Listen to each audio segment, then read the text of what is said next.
Paz do Senhor Jesus Cristo, seja muito bem-vindo em nosso canal Escola Bíblica. Eu sou o seu irmão, o presbítero Carlos Henrique, e venho através deste vídeo lhe oferecer um áudio do livro de apoio da lição de número 3, que tem por título Acabe e o profeta Elias.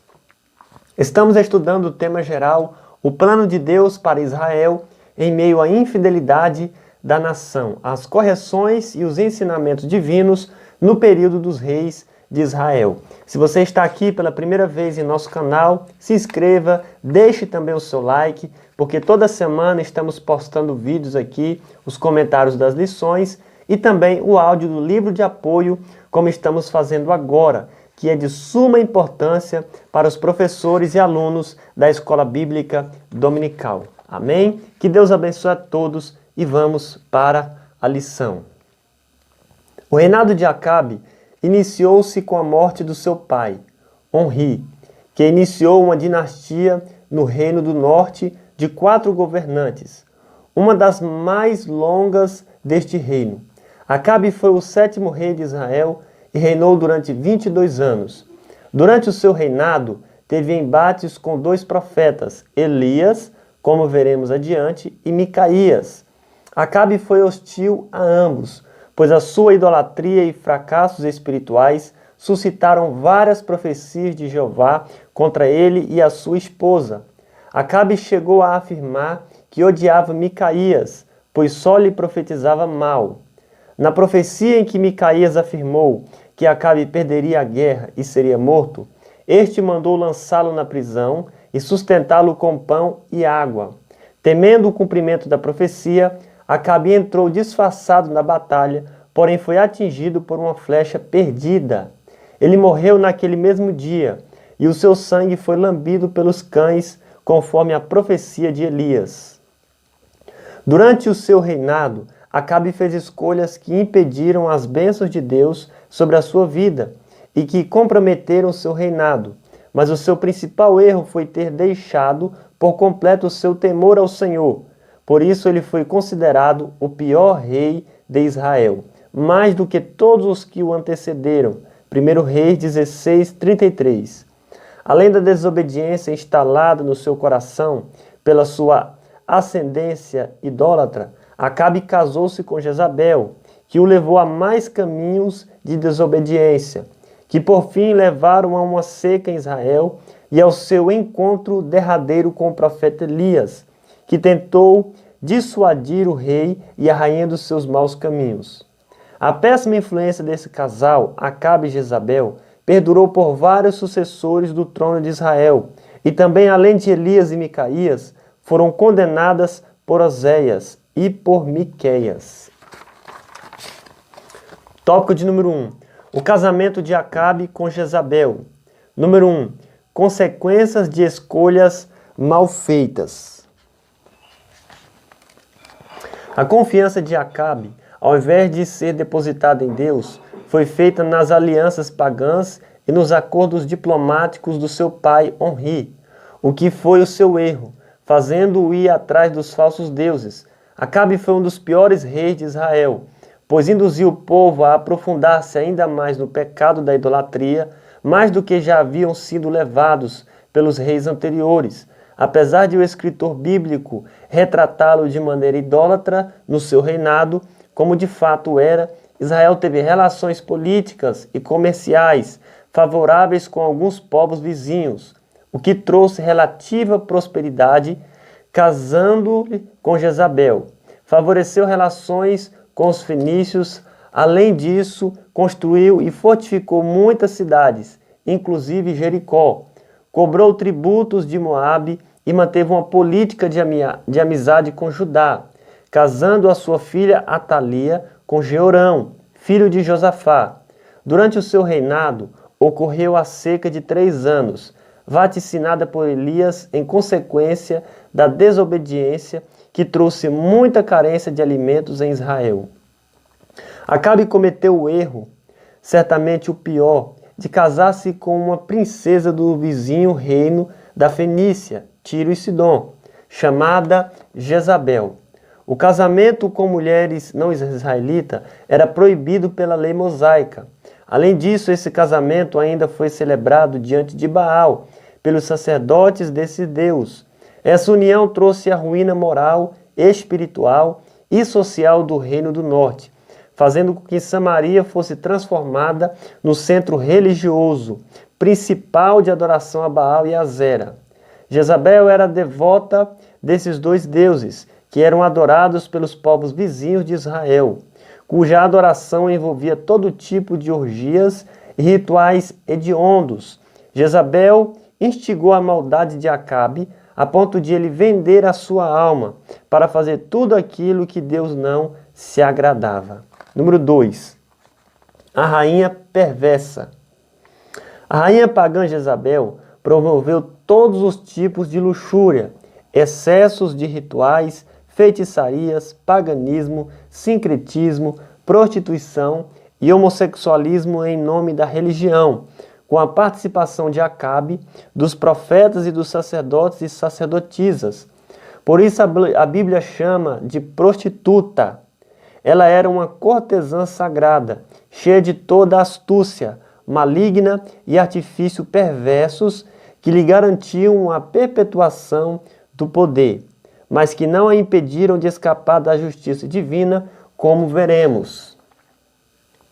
Na sua perseguição sistemática, a religião mosaica já é debilitada pela idolatria dos reis anteriores professada por Israel. Jezabel promoveu uma matança dos profetas do Senhor. Alguns escaparam porque Obadias, ministro de Acabe, tomou 100 profetas e de 50 em 50 os escondeu numa cova e os sustentou com pão e água. Jezabel ameaçou Elias de morte, o único profeta que ainda ousava desafiar as suas estripulias, mas teve que fugir. Ela mandou matar Nabote injustamente para satisfazer a inveja e a ganância do marido.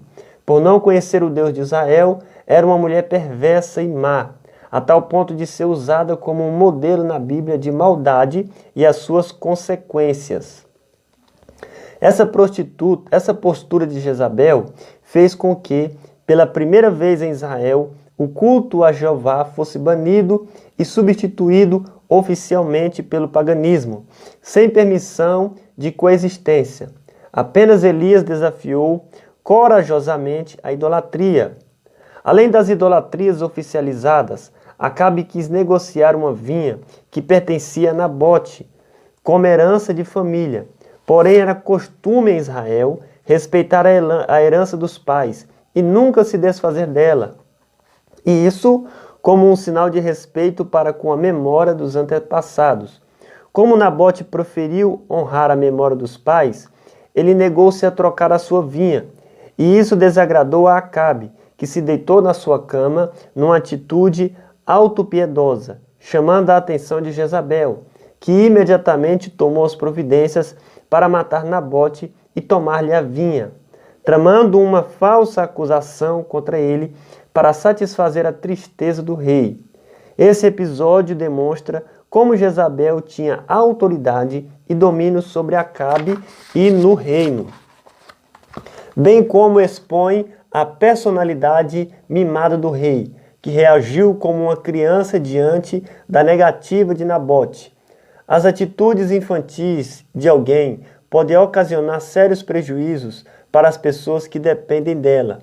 Os problemas mal resolvidos, os traumas e as feridas passadas ou ainda o pecado, o que é pior, vem à tona quando alguém do estilo de Acabe depara-se com a contrariedade ou a frustração.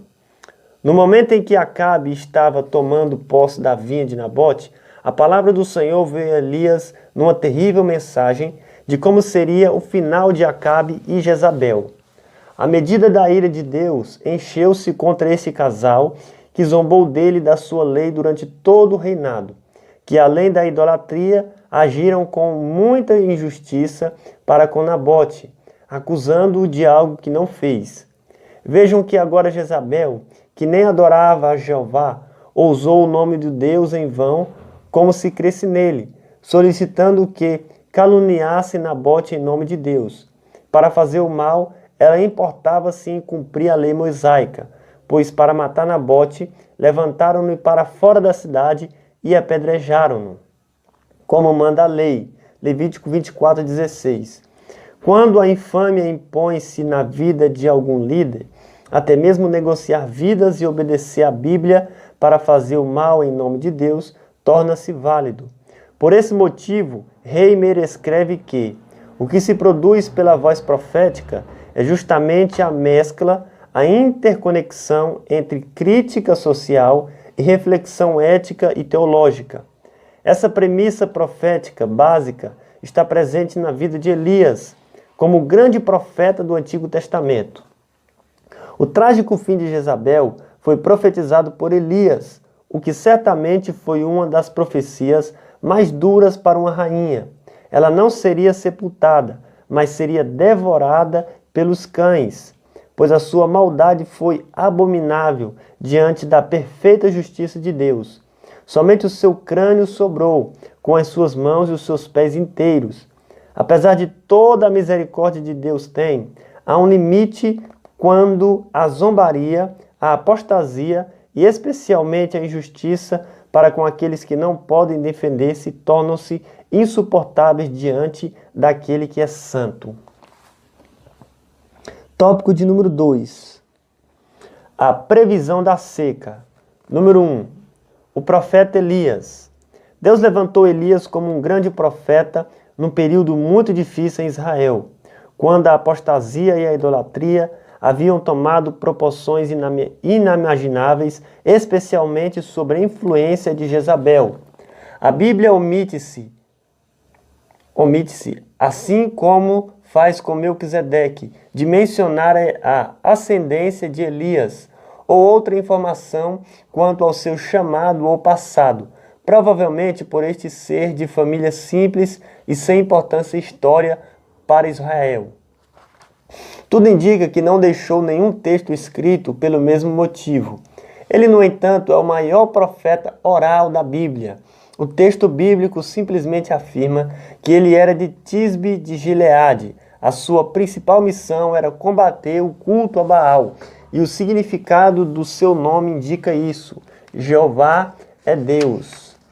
Ele vestia-se de forma simples e é descrito com muito zelo com muito zeloso e verdadeiro nas palavras e nas atitudes, severo e levemente grosseiro. O profeta Elias não foi um grande profeta da escrita e de previsões remotas. Ele era mais imediatista nas suas profecias, que eram de cumprimento em breve tempo. Ele era mais profeta de denúncia do presente e muito menos um vidente do futuro. Por mais que ele seja o maior profeta oral do Antigo Testamento, a sua função era interpretar e denunciar o presente, que estava corrompido neste momento histórico de Israel. Há um paralelo muito interessante entre os ministérios de Moisés e Elias, especialmente porque os dois aparecem com Jesus no Monte da Transfiguração, Mateus 17:4. Mas não é somente isso. Elias defendeu veementemente a fé mosaica. Moisés e ele representam a lei e os profetas. Ambos tiveram visões e ouviram a voz de Deus no Monte Horebe. Os sucessores de ambos, Josué e Eliseu, levaram adiante com eficácia o legado dos seus mentores. Ambos os sucessores atravessaram o Rio Jordão após a morte dos seus respectivos líderes. Moisés lidou com o fogo de Deus na sarça junto ao Monte Horebe. E novamente, quando ele falou ao povo em Horebe, Elias fez descer fogo do céu no Carmelo, na destruição dos soldados. E novamente vê fogo no Monte Horebe. Ambos demonstram extremo zelo para que o povo cultuasse verdadeiramente a Deus. Moisés fugiu para o leste, para o deserto, a fim de escapar da ira do rei. E Elias também. Moisés encontrou hospedagem na família de Jetro e Elias na família da viúva de Sarepta. Moisés foi alimentado milagrosamente no deserto junto com o povo de Israel e Elias também. A morte de Moisés foi misteriosa, bem como a de Elias, pois certamente ambos foram transladados e não viram a morte. Nenhum deles deixou neste mundo um sepulcro conhecido. Outro paralelo da vida de Elias dá-se com João Batista, pois este veio no espírito de Elias. Era rude, exercia um profetismo contundente e vestia-se de modo parecido com Elias. O episódio da seca demonstra o quanto Elias estava em consonância com Moisés e com a lei divina, instituída por este. Como instrumento de Deus, ele foi usado para exortar o povo que a seca viria no dia em que se entregasse à idolatria. A sua oração para que não chovesse foi fruto do seu conhecimento da palavra de Deus, pois Elias, sendo um homem de oração, fazia em conformidade com as sagradas letras. As previsões de seca que Elias traz para Acabe faz a introdução abrupta do profeta na história bíblica. Não há apresentações nem cumprimentos para Acabe. É como se Deus estivesse tão saturado da idolatria descrita um capítulo antes na história de Reis, que ele simplesmente intervém naquilo tudo e já tem o veredito: não vai chover. O irromper do juízo divino anunciado à seca é a contrapartida perfeita contra Baal, o deus da chuva, adorado por Acabe e Jezabel. Logo, o que Elias prediz não é apenas a falta da chuva, mas também a ilusão e o fracasso em relação à adoração a Baal, o que provocou grande ira em Acabe e culminou na procura frenética para achar Elias. O fim dessa crise da seca é o desafio do Monte Carmelo, onde Deus manda fogo e logo em seguida a chuva. Tudo isso para mostrar duplamente com o fogo e a chuva que quem governa não é Baal, mas Jeová. Azera era a deusa da fertilidade e a seca denunciaria o seu ventre estéril e sem vida. Elias era uma afronta direta a estes falsos deuses e aos seus adoradores. A perseguição foi forte contra ele. Elias somente venceu tudo isso porque a grande qualidade dele era ser um homem de oração, que o levou a ter profundas experiências com Deus. Ele orou para que não chovesse, sem necessidade de rituais ou demonstrações exibicionistas. Ele simplesmente disse: vive o Senhor, Deus de Israel, perante cuja face estou, que nestes anos nem orvalho nem chuva haverá, senão segundo a minha palavra. Manifestou a sua oração contínua e disponibilidade ao serviço do Senhor. Ao apresentar-se a Acabe na casa da viúva, ele orou e devolveu a vida do filho dela. Criticou a oração descabida dos profetas de Baal. Orou para que Deus manifestasse a sua presença no Monte Carmelo. Orou 7 vezes e insistiu até aparecer um sinal de chuva. Orou pedindo a morte no deserto de Berseba. Orou queixando-se a Deus. Foi confrontado e confortado por Deus na brisa suave. Orou para que descesse fogo do céu e matasse os militares que queriam prendê-lo e matá-lo. Elias desenvolveu uma vida de orações espontâneas com diferentes formas de orar, como nos textos anteriores, em posições variadas, lugares e circunstâncias diferentes, sozinho ou com alguém em volta, em estado de espírito elevado ou desanimado. Enfim, ele era um homem de oração contínua. Todas as suas investidas contra a idolatria e a sua atuação profética eram fruto da intimidade que ele estabeleceu com Deus. Percebe-se que não era apenas ele quem falava nos seus momentos de oração, mas algumas vezes o próprio Deus estabeleceu diálogos com ele, determinando-lhe claramente quais seriam os seus próximos passos. A sua vida de comunhão com Deus deu autoridade e coragem a ele para confrontar os desvários do rei Acabe e da rainha Jezabel. Com todas as consequências oriundas deste enfrentamento, algumas vezes a presença de Deus era tão próxima dele. Quando Acabe estava na vinha de Nabote tomando posse, Elias imediatamente obedeceu à voz de Deus e foi ao seu encontro com a palavra profética de juízo. Número 2. Deus intervém com tentativas de arrependimento.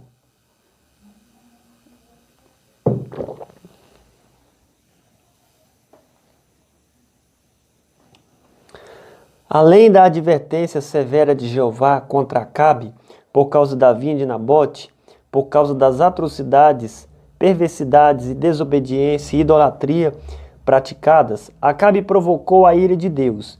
Então o profeta Elias, tomado de coragem divina, confrontou o rei e deu-lhe a sentença de que não haveria chuva nem orvalho sobre a terra nos próximos anos. Isso acarretou uma severa fome em Israel e territórios vizinhos, a ponto de a viúva de Sarepta dizer a Elias que tinha mantimentos para apenas uma última refeição antes de morrer de fome com seu filho. O povo todo, inclusive os pobres e desamparados, estava sofrendo por causa da desobediência do casal governante que, cada vez mais, se davam ao prazer de cometer gestos atrozes contra a santidade de Deus. Elias foi o profeta enviado com mensagens contundentes e assertivas e que tentou reverter a situação. Acabe, porém, acabou achando que o mal de Israel era o próprio Elias, chamando-o de perturbador de Israel. Esse é o triste estado que chega àquele cujo coração foi entorpecido pela prática constante do pecado. Acaba invertindo o mal pelo bem, como escreveu Isaías: ai dos que ao mal chamam bem, e ao bem mal, que fazem da escuridade luz e da luz escuridade, e fazem do amargo doce e do doce amargo. Número 3. O preço da obediência de Elias. O episódio da seca em Israel demonstra que todo homem e mulher de Deus precisam ter coragem para enfrentar as consequências da sua obediência ao Senhor.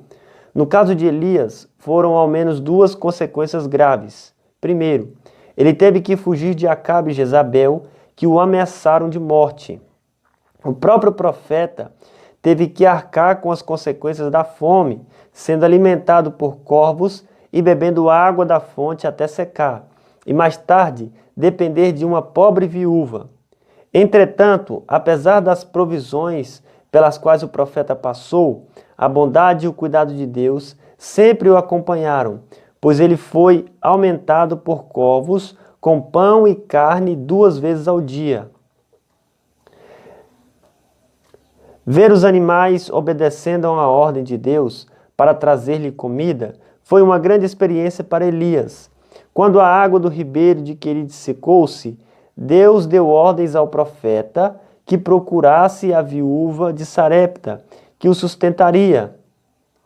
Essa história desfaz as premissas da teologia da prosperidade, que apregoa que o cristão fiel nunca deverá passar por privações. Caso elas venham, então será fruto da falta de fé e da atuação de demônios na vida do fiel. O evangelho da prosperidade gera crentes ingênuos e egoístas, que acreditam que Deus está sempre pronto para impedir que os seus filhos tenham privações. Quando ele não atende esses pedidos, ficam frustrados e rancorosos com Deus. Jesus mesmo disse que no mundo tereis aflições, mas tende bom ânimo, eu venci o mundo. Ele não prometeu a ausência de problemas ou conflitos, pois ele mesmo os enfrentou, e foram tantos que até foi morto. Mas a grande diferença está em como se enfrentar esses dilemas da vida. A orientação de Jesus foi que tudo fosse enfrentado com ânimo, que significa determinação, coragem, valor e principalmente dignidade diante do perigo ou do sofrimento. Ânimo não é um sentimento ou estímulo momentâneo, mas uma característica que acompanha o sujeito na maior parte da vida e diante das maiores dificuldades. Elias é um modelo ideal desse tipo de conduta espiritual diante das dificuldades. Embora ele tivesse tido o seu momento de desânimo, isso foi pontual, como veremos no próximo capítulo. Número 4. Deus sempre cuida dos seus filhos. Na casa da viúva, Elias realizou o milagre da multiplicação. pois tinha ela apenas um punhado de farinha de trigo e um pouco de azeite num jarro. A viúva obedeceu à ordem de Elias para preparar-lhe a comida, e sob a palavra de Deus não faltou a farinha da panela, nem o azeite na botija. Durante todo o período da seca, além disso, Elias ficou sendo alimentado pela viúva. Esse episódio, além de mostrar que Deus cuida dos seus profetas, demonstra o amor que ele tem para com o órfão e a viúva, sendo ele o pai dos órfãos e o juiz das viúvas. Salmo 68, verso 5. O Senhor não deixou faltar alimento nesse caso de extrema necessidade desta mulher e do seu filho. Sarepta ficava no sul da Fenícia, um reino vizinho ao norte de Israel, cujo rei era o pai de Jezabel. Embora essa viúva provavelmente não fosse israelita, assim mesmo Deus cuidou dela por meio do profeta Elias, nos tempos de seca. A situação da viúva nos tempos antigos quanto à pobreza, penúria e vulnerabilidade social e econômica era bem maior do que nos dias de hoje, pois elas apenas eram a propriedade de um homem, e quando viúvas ficavam à mercê da bondade dos outros, pois geralmente não tinham forças para cultivar a terra nem fonte de renda, pois os seus bens eram repartidos com o filho mais velho ou os parentes do esposo. Por isso os profetas exigiram proteção e cuidado para com elas, especialmente porque não havia nenhum tipo de seguridade social ou aposentadoria como nos dias de hoje. Tópico de número 3. O encontro de Elias com o rei.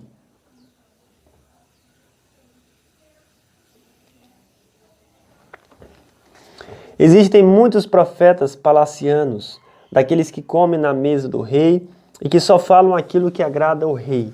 Trata-se de profetas que têm perspicácia e astúcia humana, tal que conseguem, numa simbiose de macunaíma perversa, fazer um jogo de interesses com o rei, cujo objetivo é favorecer tanto um quanto o outro. Isso é abominável aos olhos do Senhor. Elias, porém, era diferente. Mesmo sabendo que não seria ouvido, sofrendo ameaças e correndo risco de morte, ele fazia o trabalho que Jeová havia lhe ordenado. E isso demonstrava a sua extrema coragem e o zelo para com a lei do Senhor. Número 1. O coração entorpecido do rei. A consequência da desobediência de Acabe foi uma grande seca que durou muitos anos. Como fruto da apostasia de Acabe, surgiram consequências ainda mais graves.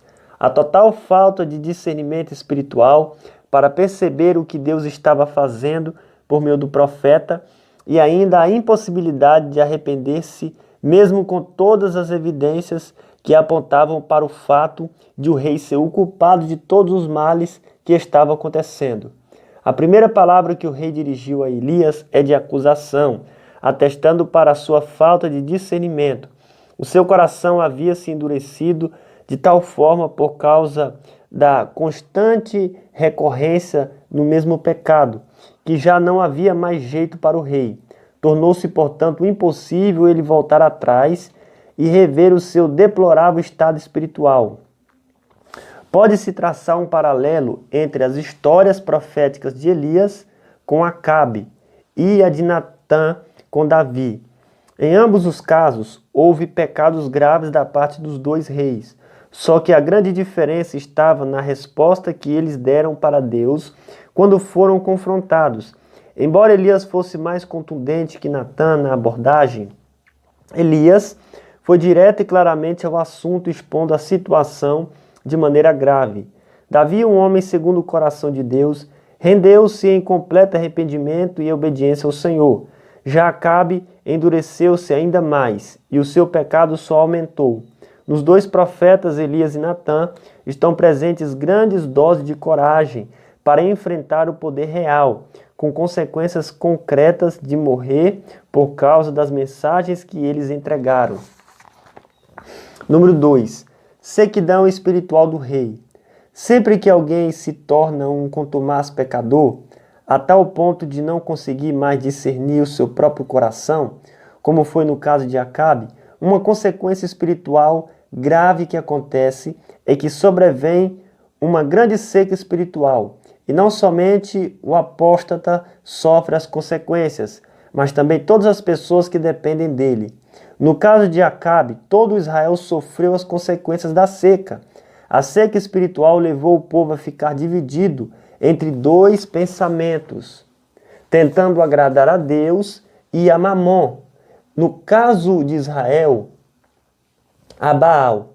As intervenções de Elias na vida de Acabe demonstraram o desejo que o profeta tinha, impulsionado pelo Espírito Santo, de trazer a luz da palavra de Deus sobre o rei e levá-lo ao arrependimento, e desta forma permitir que Israel experimentasse a bondade de Deus.